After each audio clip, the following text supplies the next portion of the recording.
François Gué, bonjour. Bonjour. Merci d'être avec nous. Vous êtes directeur général des services de l'Agence publique de gestion locale des Pyrénées-Atlantiques. Euh, En quelques mots, quelle est la mission de cette agence publique locale et son histoire? La mission, d'abord la mission dans l'agence publique, c'est sous forme de syndicat mixte, Oui. ouvert, et nous n'accueillons que les collectivités, les groupements de collectivités. Et la mission, c'est d'apporter de l'ingénierie auprès des collectivités du département, voilà, dans Dans différents nombreux domaines, oui, dans 5 domaines. Le juridique, enfin, voilà, l'administratif, juridique, financier, le numérique, le patrimoine, architecture, c'est-à-dire en fait le bâtiment, l'urbanisme et voirie, réseau, aménagement. Voilà, 5 domaines. Alors, sur le numérique, qui est notre sujet de prédilection, quels sont les services que vous rendez et à combien de communes d'ailleurs? Alors, pour adhérer à l'agence, l'adhésion à un des services, l'adhésion des collectivités se fait service par service. D'accord. Une commune adhère à un service, elle est adhérente à l'agence. Voilà. Ok. Pour illustrer ça, il y a 546 communes dans le département, 545 sont adhérentes à l'agence. On a envie de connaître le nom de la 546. C'est la préfecture et la plus grande du département, mais c'est l'histoire, hein, et on ne désespère pas. Bien évidemment. Toutes les intercos sont adhérentes et de nombreux syndicats, ce qui fait qu'aujourd'hui, à l'agence, nous avons à peu près 650 adhérents. Voilà, donc quasiment tout le département. Un titre ou un autre. Au service du numérique, de l'ordre de 600 adhérents. Et quels sont justement les services que vous rendez au titre du numérique? Souvent des outils de gestion, de l'accompagnement sur le terrain? Alors, l'idée générale de l'agence, et qui se décline sur le service du numérique, c'est bien d'aider les collectivités à être en mesure d'exercer leurs compétences. D'accord. Au mieux.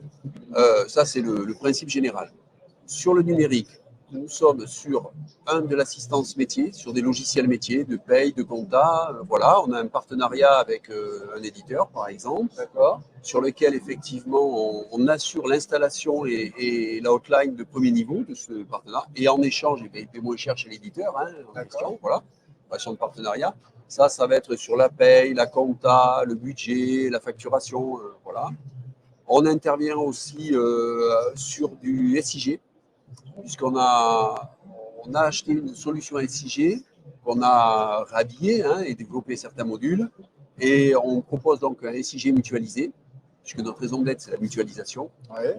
On propose un SIG mutualisé aux communes du département qui s'appelle Géo64, avec un portail grand public. Et voilà.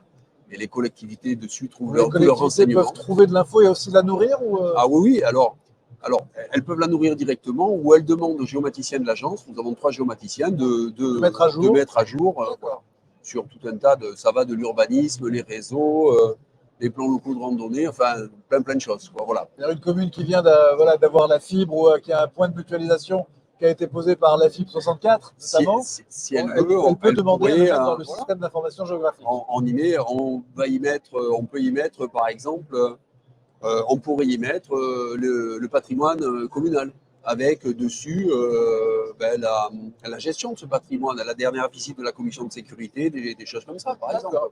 Oui. Donc ça, c'est le SIG. On fait aussi, nous sommes délégués à la protection des données mutualisées. On propose la mission de DPO. On fait du site internet aussi. Alors, et puis classiquement, des choses comme des payes à façon pour certaines collectivités, voilà, qui ne sont pas outillées pour ça. Et là, on a d'autres sujets sur la table qui vont peut-être émerger, enfin qui émergent. Il faut voir comment on les traite, comme la cybersécurité, par exemple. Ah oui, ça vous remonte des territoires, des inquiétudes, des préoccupations? Donc sur la cybersécurité notamment, ils ont peur de se faire attaquer Alors d'abord sur la cybersécurité, dans le département des Pyrénées-Atlantiques est très bien doté en assistance aux collectivités sur plein de domaines. Hein. Il y a une ingénierie en propre dans le département, l'histoire est là, qui fait que c'est. Voilà. Et sur, par exemple, le volet du numérique, il y a un autre intervenant avec lequel bien évidemment, on travaille, c'est la fibre 64. La fibre 64 qui déploie la fibre, voilà, donc c'est la compétence, mais qui a aussi certaines missions en matière d'usage, un collège d'usage, sur lequel nous sommes membres du collège d'usage de la fibre, voilà, donc on se connaît bien. Et on essaie de voir comment ça s'articule. Et par exemple, sur la cybersécurité, La fibre a été retenue au titre de France Relance et propose pendant 3 ans un bouclier cyber aux collectivités du département. D'accord. Voilà. Et on a fait des webinaires avec la fibre pour porter cette parole-là. Voilà. La question va se poser au bout des 3 ans comment ça se passe. On va voir avec la fibre, si la fibre continue, si nous on prend le relais au titre, parce que ce qu'on sait bien faire, je crois, ce qu'on fait, et on essaie de bien le faire, c'est l'accompagnement au quotidien. Ouais. Voilà, d'être la hotline. Pour vous donner une ordre d'idée, le service du numérique, il y a 12 ou 13 agents, c'est à peu près 15 000 questions par an. Quand même. Oui. Donc quand on parle de hotline, c'est 15 000 questions par an. Tout confondu. L'essentiel, c'est bien évidemment sur les logiciels métiers. Hein. La secrétaire mairie qui fait la paye, qui a une question sur la compta, etc. Mais il y a aussi le reste. Voilà.